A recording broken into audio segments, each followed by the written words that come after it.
Mr. President, as I said Tuesday, our nation stands at a critical midway point in our fight against the coronavirus. We made it through the springtime lockdowns. Americans' sacrifices saved our medical system, and the Senate's historic CARES Act helped millions of families make it through. But this terrible virus is still with us. It kills more Americans every day. Some areas that have reopened have seen cases spike. Our hospitals, healthcare providers, and especially our vulnerable citizens are nowhere near out of the woods. Meanwhile, although the early days of our economic recovery have beaten expectations and surprised the experts, we have really only begun to repair the damage.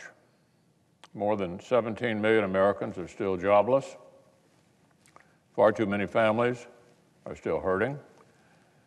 This is not over. America's fight continues, and so Congress' support for our people must continue as well. The Senate majority has assembled a framework for CARES 2. The administration has requested additional time to review the fine details, but we will be laying down this proposal early next week. We have an agreement in principle on the shape of the package. It is the framework that will enable Congress to make law and deliver more relief to the American people that is tailored precisely to this phase of the crisis. Chairman Grassley, Alexander, Collins, Rubio, Shelby, Blunt, and Senators Cornyn and Romney have each spearheaded a part of CARES 2. And so on Monday, these committee chairmen and Republican members will introduce each component. The sum of these efforts will be a strong, targeted piece of legislation aimed directly at the challenges we face right now. So, Mr. President, our country is in a middle ground between strict lockdowns of a few months ago and the future day when the vaccine will put all this finally behind us. Our project now is to build a middle ground that is smart and safe, but more sustainable. We're still waging a healthcare war against the virus, and we cannot let up on that. We need to continue to strengthen the defenses we have built, encouraging mask wearing, supporting testing, and racing toward treatments and vaccines. At the same time, the greatest country in world history also needs to get back on offense. We need to carefully but proactively step back toward normalcy. This disease has already stolen the lives of more than 140,000 Americans. It has stolen a half a year of our national life. We cannot let the robbery continue without a fight. We cannot let this pandemic rob us indefinitely of our children's educations and the livelihoods of 17 million American workers. We need to get Americans back to work and school while continuing to fight for our nation's health. That is what CARES 2 is designed to do. Our proposal will not waste the American people's time with go-nowhere socialist fantasies. We aren't choreographing political stunts or teeing up the same old partisan trench warfare. Our proposal will focus on three things: kids, jobs, and health care. Number one, kids. A functioning society needs to educate its children and young adults. Our kids need us to invest in their future, and working parents need some certainty. We need as many K through 12 schools, colleges, and universities as possible to be safely welcoming students this fall. So Chairman Alexander, Chairman Shelby, and Chairman Blunt are finalizing an ambitious package of funding and policy to help our schools reopen. They will lay out a reopening-related funding package for schools and universities north of $100 billion. That's more money than the House Democrats proposed for a similar fund.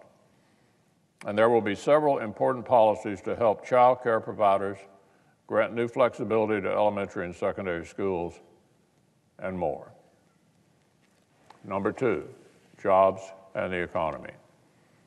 Two provisions of the CARES Act worked especially well to help households stay afloat and help as many workers as possible stay employed. So as Chairman Grassley will explain, Republicans want to send a second round of direct payments to American households, and Senator Collins and Senator Rubio have crafted a sequel to their historic and incredibly successful Paycheck Protection Program. It would give the hardest hit small businesses an opportunity to receive a second loan if they continue to pay their workers.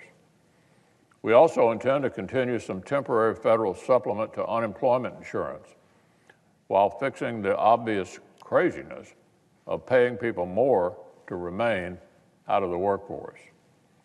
Small business owners across the country have explained how this dynamic is slowing rehiring and recovery. So we're going to provide help, but make sure it is suited to reopening the economy. But temporary relief cannot be our end game. Americans do not just want to scrape by, they want to thrive again. They want a road back to the incredible job market we had just a few months ago.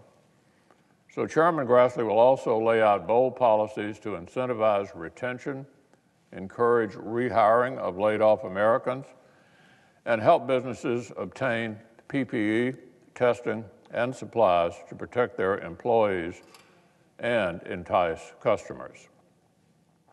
Think of it this way, Mr. President.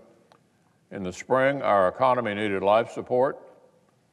Today, while continuing to support families, we must also get the economy into physical therapy so it can actually regain its strength.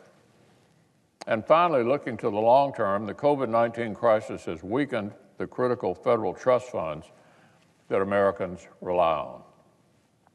So as Senator Romney will explain, our proposal includes a bipartisan bill co-sponsored by Senate Democrats to help a future Congress evaluate bipartisan proposals for protecting and strengthening the programs that Americans count on. Now, our third pillar is the most important of all, health care.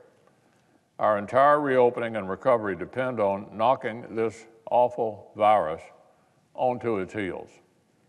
So as Chairman Alexander, Blunt, Grassley, and Shelby will explain, CARES 2 will continue to treat the root causes of this medical crisis. More resources for hospitals and healthcare workers. More help to keep spreading toward diagnostics, treatments, and vaccines. New policies to shield seniors from a spike in Medicare premiums.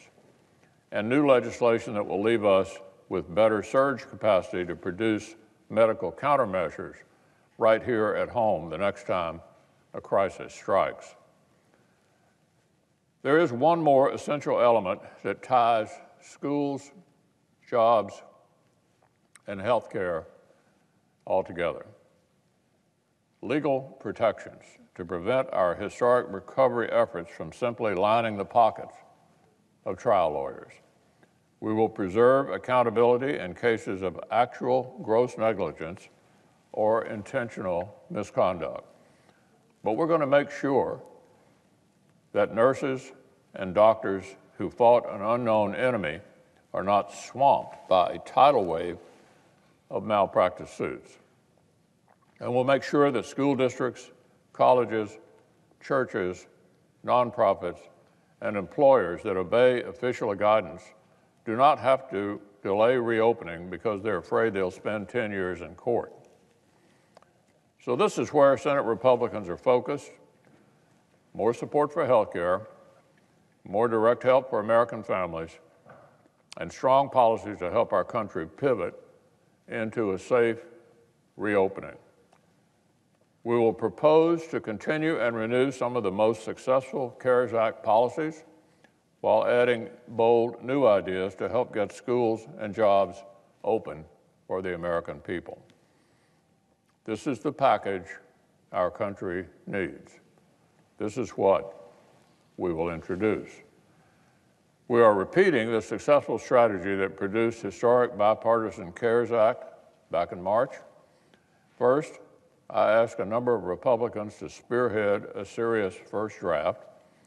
Then we put those elements together and invited our Democratic colleagues to the table. And guided by our roadmap, working with the administration, the Senate reached a bipartisan outcome. Early this week, even Speaker Pelosi and Leader Schumer seemed to concede that things go better when Republicans lead. They themselves said the real work on this next bill would only begin after Republicans laid out the framework. Well, I'm glad my Democratic friends see things the same way I do. I just hope they meet our serious, fact-based proposal with the productive and bipartisan spirit that got us the CARES Act, rather than the cynical partisanship that led them to block police reform just last month. Doctors and nurses will need Democrats to come to the table. Unemployed Americans will need Democrats to come to the table. Working parents and school children will need Democrats to come to the table. We've known all along the American people would defeat this virus by understanding that we're all in this together, every single one of us. If we want to deliver more historic relief, the Senate will need to remember the very same thing.